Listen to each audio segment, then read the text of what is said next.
Welcome again to Sundry Sports. This one's for Wednesday, July 29th.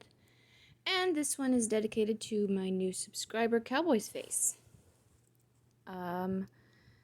We have today the Dallas Cowboys newsletter, extra special day. One step closer. Nearly 45 players, mostly rookies, but some selected veterans, have arrived at the Star in Frisco. While things are certainly different than before, it's a step in the right direction as NFL teams prepare for the season. Why only 45? The ultimate Cowboys fan experience. Join today, $20. Opting out. We continue our annual round of 20 questions, knowing this year offers an entirely new set of issues to tackle, like what happens when players decide to opt out for 2020. That's a good question. Training camp trailer. Are you ready for some football? Check out the Dallas Cowboys official 2020 training camp trailer now. So that exists. Stay in the know on all things Dallas Cowboys. Visit DallasCowboys.com for more news and videos. And listen to 105.3 The Fan if you're in Dallas. Moving on to Cowboys Wire, brought to you by USA Today. Cowboys free agent signing cornerback first on team to opt out over COVID. Yes, this one again. This Maurice somebody or other.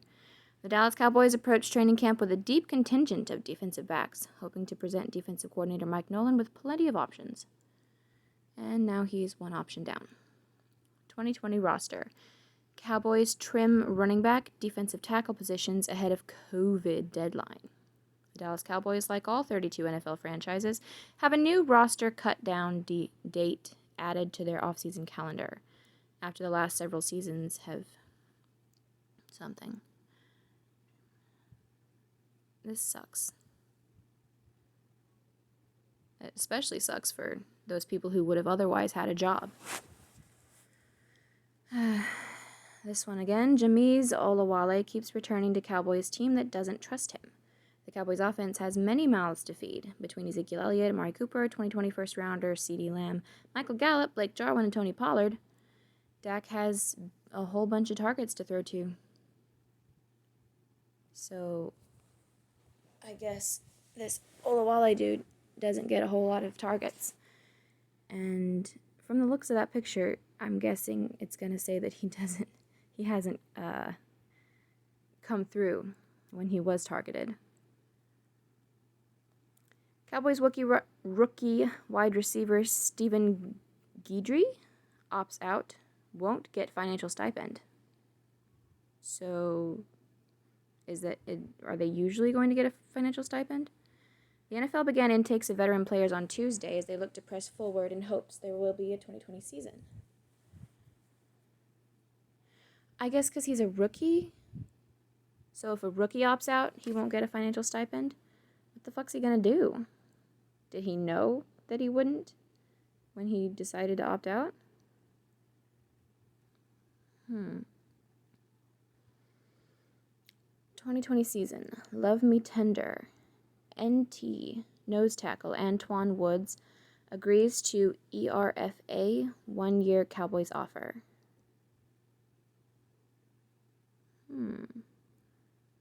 Something free agent. NFL Top 100 list. Cowboys quarterback Dak Prescott ranks number 46 for 2020. Read that. Dontari Poe and Tyrone Crawford start on Cowboys PUP list. Report. Despite concerns, DeMarcus Lawrence shows up for Cowboys camp on time. Good news. It's nice to have some good news. NFL Top 100. Cowboys running back Ezekiel Elliott nets top 25 ranking. Nice. Not any higher than that, huh? Zach Martin ranked number 55 in NFL's Top 100 list. Very nice. Alrighty. That's it for Cowboys Wire. Moving on to the ESPN Daily. Good morning! For those of us who thought a global panic would subdue the hatred between the Dodgers and the Astros, congrats, we played ourselves. In other news, Joe Kelly is the hero baseball needs right now. Here's your ESPN Daily. Listen up, the NBA is back. After more than 4 months on hiatus, the NBA returns to play tomorrow from its bubble in Orlando, Florida. The players have acclimated to their resort setting, and the teams are finally set to tip off. Which teams will benefit most from the long pause? Which players have the most to prove? And will we see Zion Williamson in action with the Pelicans on Thursday? On today's episode of the ESPN Daily podcast, Jackie McMullen joins to pick the top contenders and explain why she believes Lou Williams about his high-scrutinized Magic City/Buffalo Wing incident outside the bubble. Why she believes that he only left to get the wings, not that he just wanted to go to a strip club. And it was just extremely convenient that the wings happened to be named after him. Okay. Hey, maybe they're really good wings. You never know. Things to care about. Talking about the finals. In some ways, it feels like just yesterday a game between the Utah Jazz and the Oklahoma City Thunder was being called off, signaling the unofficial beginning to the NBA's coronavirus-induced hiatus. In some ways, it feels like that was a whole other lifetime ago. Now, more than 4 months later, our favorite players are taking their talents back to the court to finish what they started. As the NBA restart begins in Orlando, Florida on Thursday night, our experts.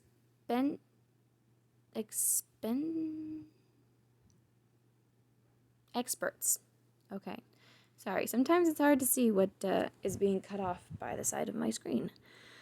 Our experts are getting serious about the most wonderful time of the year, the postseason. Will we be watching an all Los Angeles Western Conference Finals? What are the chances Giannis Antetokounmpo and company don't make it out of the Eastern Conference?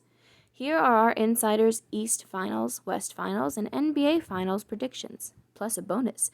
Who wins the West number 8 seed?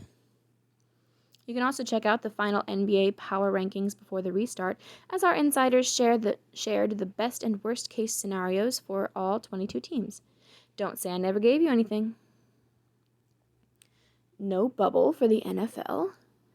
Last month, as the NFL was finalizing its plans for the 2020 season, epidemiologist Zachary Binney advocated a severe strategy to anyone who would listen. The league, Binney said, would need 32 self-contained market bubbles to keep its essential staff healthy during COVID-19 spikes this fall and winter. A market bubble would require each team to house hundreds of employees, players, coaches, medical officials, and other staffers, all day, every day for at least 5 months. The NFL and NFL Players Association chose differently, of course, and already their decision to give players and coaches access to local communities has drawn scrutiny. Early returns from the NBA, WNBA, and professional soccer indicate that bubbles are effective. The MLB's experience with the recent Miami Marlins outbreak has exposed the flaws of anything short of that, which begs the question, can the NFL make it through training camp, let alone a 16-game season and full postseason, without a major outbreak sans bubble? Kevin Seifert examines how the NFL plans to navigate the season while relying on defenses that are fundamentally similar to those that have already broken down in baseball. I really, really, really, really, really wish that we could just somehow put the toothpaste back in the tube and reverse this, the whole public perception of this pandemic. Because it's barely deadly. It's deadly for people who are already, close to death. Or, have life-threatening issues that they don't necessarily have to be close to death. But people who already have life-threatening issues, such as old age or obesity, diabetes, that kind of thing. Those people are the ones who should be careful. The rest of us should not have to deal with this crap.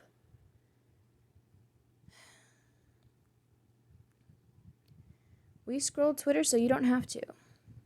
Look what the man who I called the Ferrari just got. Patrick Mahomes. At Patrick Mahomes. Patrick Mahomes is making money moves. On Tuesday, the Kansas City Royals announced the Chiefs quarterback, who cashed in this offseason with a $503 million contract, that will keep him in Kansas City through 2031, would be joining their new ownership group as a part owner. The terms of Mahomes' stake in the team weren't detailed, but it was enough of an investment to get him a piece of a franchise that's valued at $1 billion. Mahomes' spending didn't stop there. The Super Bowl MVP bought himself a brand new Ferrari 812 Superfast, as one does. According to Car and Driver, his new whip starts at $338,000 and packs a V12 engine with 788 horsepower. Have I mentioned it is good to be Mahomes? Yeah. So he did one probably smart financial investment and one splurge. All good. Things to watch. Now we got bad blood. Last night, Joe Kelly sent Twitter into a frenzy and became an instant legend among Dodgers faithful thanks to his erratic bottom of the sixth in Houston. Kelly threw a 3-0 fastball. Where was I? Kelly threw a 3-0, I guess that's how you say it, fastball. I don't know baseball. I'm sorry, whatever. Behind Alex Bregman and nearly hit Yuli Gurriel and Carlos Correa. After Kelly struck out Correa, leaving 2 runners stranded to maintain a 3-run lead, the Dodgers' hard-throwing reliever taunted Correa and had some words for him as he made his way to the dugout.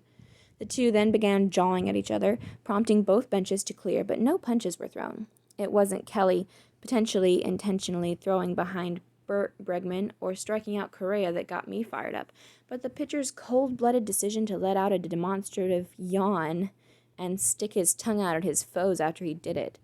Savage. Okay. Overheard. My level of concern went from about an 8 to a 12. This thing really hits home now that you've seen half a team get infected and go from one city to another.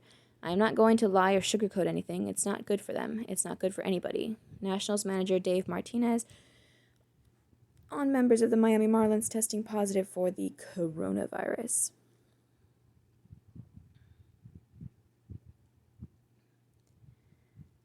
One thing I haven't heard is if the players that have it are actually being affected by it. Just let them play. Remember when? Another day, another notable NFL retirement anniversary. On this date in 2013, Donovan McNabb announced his retirement from the NFL. Now is where we recall just how good McNabb was at the whole quarterback thing.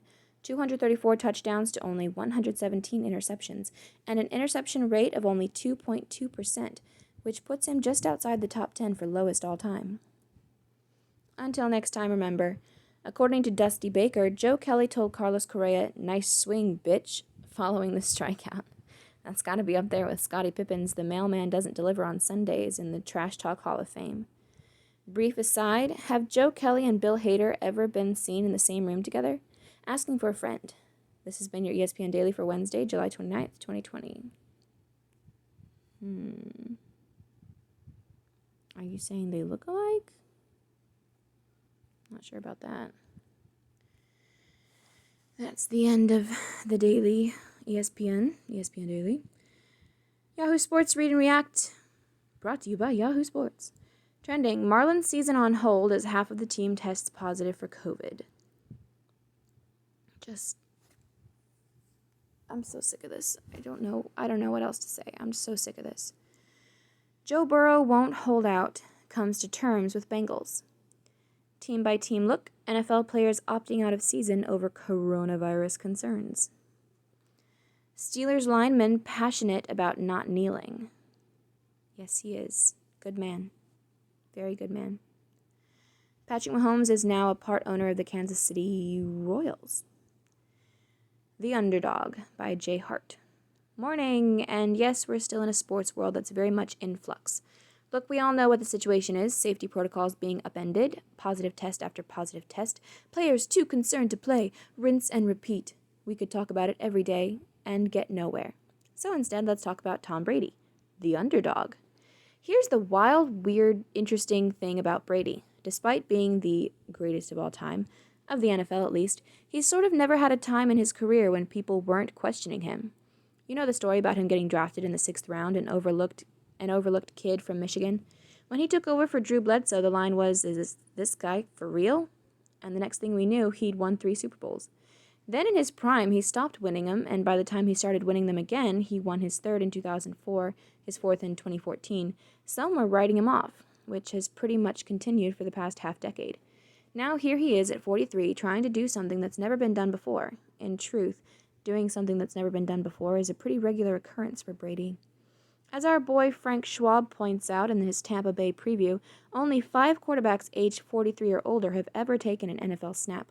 Only one of those, Vinny Testaverde, has ever started more than a single game. None of the 5 were any good. There is no positive history at all for any quarterback Brady's age throughout 100 years of the NFL, Schwab writes. This is how the greatest quarterback to ever play the game, who's won 6 Super Bowls and 3 MVPs, is once again a long shot. It makes no sense, and yet it's sort of the story of Brady's entire career. Schwab is right. Like it or not, Tom Brady is the greatest underdog success story in American sports. Neat. Good for him. And I can like him now that he's not playing for this dude anymore. Belichick. Wetzel. What could end the Patriots dynasty? Tom Brady leaving? How about COVID? I think it's going to be Tom Brady leaving. Haynes. The sights and sounds of the NBA's loudest voice. LeBron. Yeah, if only he had anything worthwhile to say. Brown. 60 hours of chaos after Marlon's outbreak. Sad. Kicker. Evel Knievel is forever. What?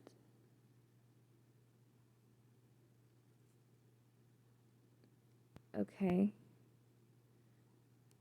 I like the shark.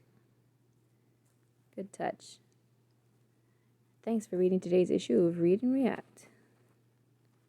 And that's it for Sundry Sports for today.